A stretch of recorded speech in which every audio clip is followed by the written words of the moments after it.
Hello everyone, and thank you so much, Becky, for inviting me to be a guest on your blog. I told you I'd do a video, so here we go. My name is Sonia Marsh, and I wrote the book Freeways to Flip-Flops, a family's year of gutsy living on a tropical island. So basically we uprooted our family with 3 sons and moved from Orange County, California to Belize in 2004 for 1 year.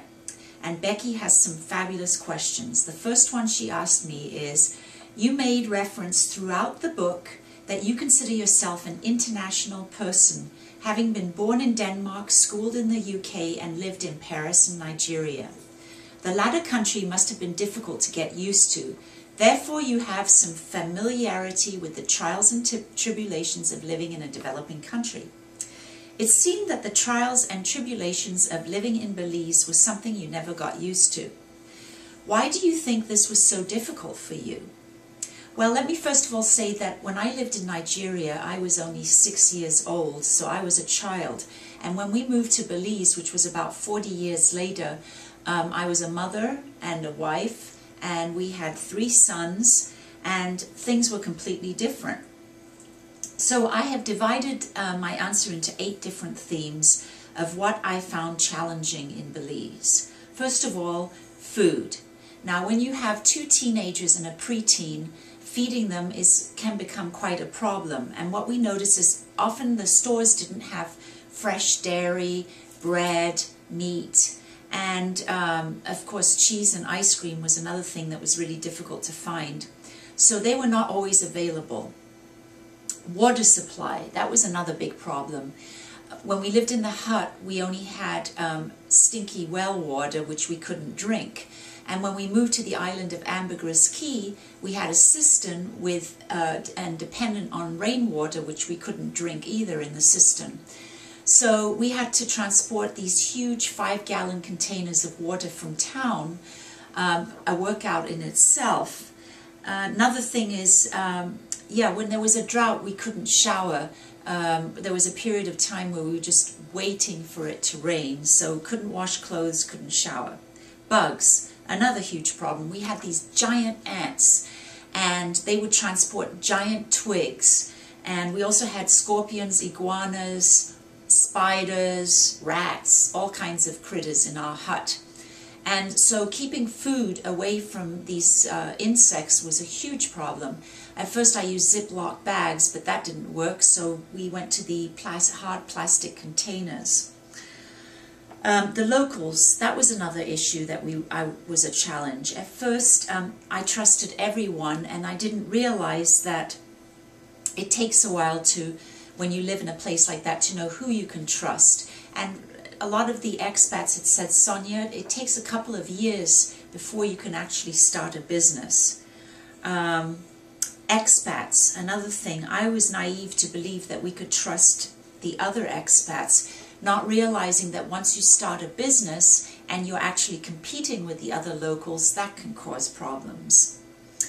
Safety. As in many developing countries, there's a lot of theft. Things like your boat engine, computers, generators, bicycles, things like that. A lot of theft happens. What else?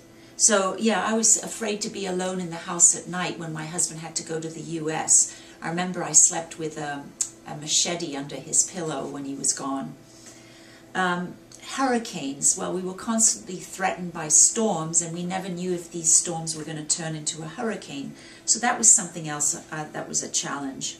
Transportation. I was kind of stuck in the house unless I took my bicycle and rode 5 miles to town and 5 miles back on the sand, because driving a boat there, very few women were driving boats, and a lot of the locals would intimidate the drivers by heading straight towards you when you're driving your boat and then veering at the last second. So that was kind of a frightening experience. Second question, you've moved back to Southern California. Do you miss Belize at all? And if so, what about it do you miss? Well, I do miss a lot of things about Belize. I miss the beautiful turquoise water. I miss the beautiful, colorful, tropical fish that you can see when you're snorkeling right in front of your house. Of course, the sound of the birds, nature, and what I miss a lot is the serenity of the place. Here we have traffic, cars, planes, sirens, and that took a long time to get used to when we returned. I miss the gorgeous clear skies and the beautiful shooting stars, and of course the slow pace of life. That is something that it took me about 6 months after getting back to the US to get back in the swing of the fast-paced life. Number 3, you seem determined to escape the materialistic lifestyle of the USA, even making reference to the fact that you felt brainwashed. How do you feel now? Well, I don't feel brainwashed, except I do think that the news media coverage in the US brainwashes you. That is why I choose not to watch US news and I watch BBC News instead. Apart from that, I know that stuff is just stuff, and the less I have, the easier it is for me to pack my suitcase and leave for another country. So I like downsizing. I'm not materialistic. I do not like showing off with fancy cars or anything like that. So in that way, I have totally changed. It's not important anymore. It's more important to be able to just have adventure, travel, and see the world. And what about the USA do you appreciate now? So I think the USA is a wonderful place if you want to start a business. Everybody here has the freedom to start their own business, and everybody encourages you to. And as long as you put in energy and enthusiasm, you can make it successful. That's the spirit of the entrepreneurial spirit is something I love about the US. I also feel safe here.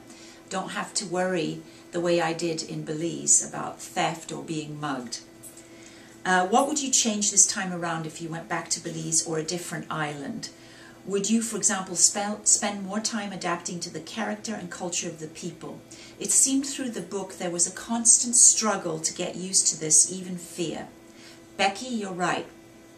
I think the secret to living on an island is basically to not have a business or start a business that competes with the locals on the island.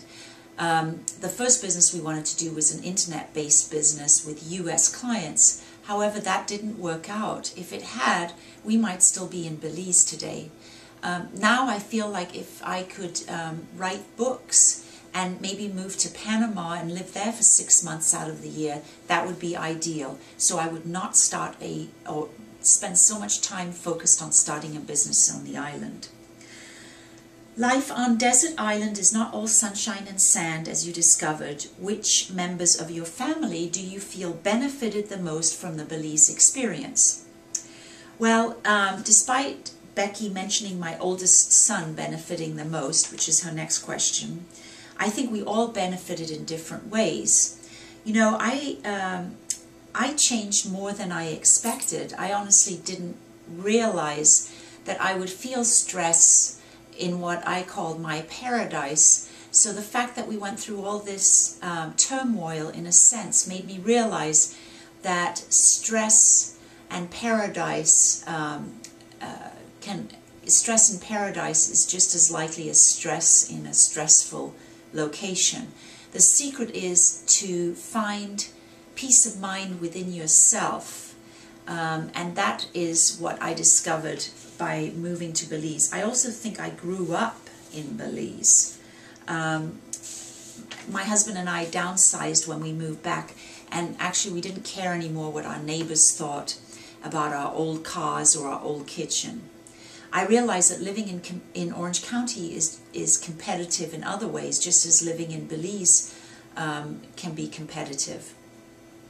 Number 7, and the last question. I suspect the answer to 7 is your eldest son changed. What changes have you noticed in him now as a young adult?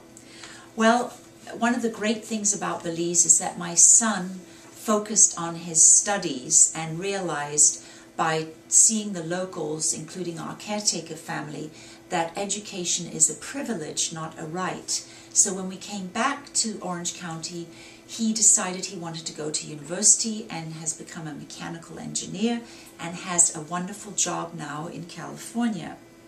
So I believe we got huge benefits from our year in Belize. And I want to thank Becky for her wonderful questions. And thank you so much, and I hope you enjoy my book. Bye-bye. Thanks.